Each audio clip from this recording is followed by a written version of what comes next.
One of the most common questions I get asked is, if XRP, HBAR, or Algo are for real-world payments, why would institutions use them if the token gets expensive?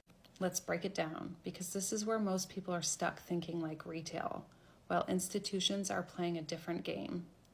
First of all, banks don't buy crypto like we do. They're not jumping on Coinbase and trying to time the bottom. They move value, billions at a time, using treasury capital, central bank reserves, and enterprise liquidity providers. They're not looking for cheap. They're looking for performance. Second, they're already wasting $200 to $250 billion a year on outdated systems, SWIFT fees, pre-funded accounts, fraud, compliance overhead, manual reconciliation, FX delays. If blockchain tech can eliminate even half of that, they'll use it, regardless of the price per token. Now here's a light bulb moment. Most people miss it. It's not about how much the token costs. It's about how much it can move. If XRP is $1, you need 10 million tokens to settle 10 million. If it costs $100, you only need 100,000 tokens. The fewer the tokens, the less the friction, the less sourcing, the less risk. A higher price actually makes the system more efficient. It's not hype, it's just math. And no, institutions aren't scared of a $100 token. They're scared of something else.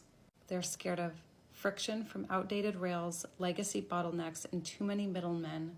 They're scared of failure, wires getting lost, flagged, reversed, or solved for days. They're scared of delays because when the money is stuck, they lose liquidity access and risk exposure.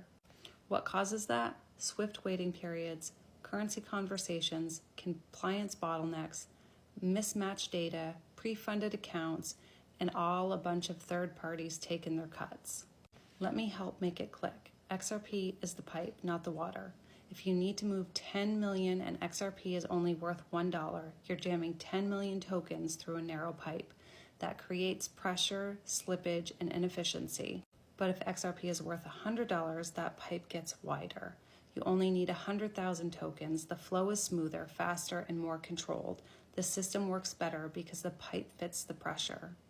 That's why XRP has to be expensive, not to moon, but to function as the backbone of a global financial system. So when people say, why would a bank use a token that's expensive? Here's the answer. Because expensive tokens do the heavy lifting and the old system can't carry the weight anymore. And let me give you some perspective. There are 8 billion people in the world, but less than 5 million people hold XRP, even fewer hold XDC, Algo, HBAR, or Quant.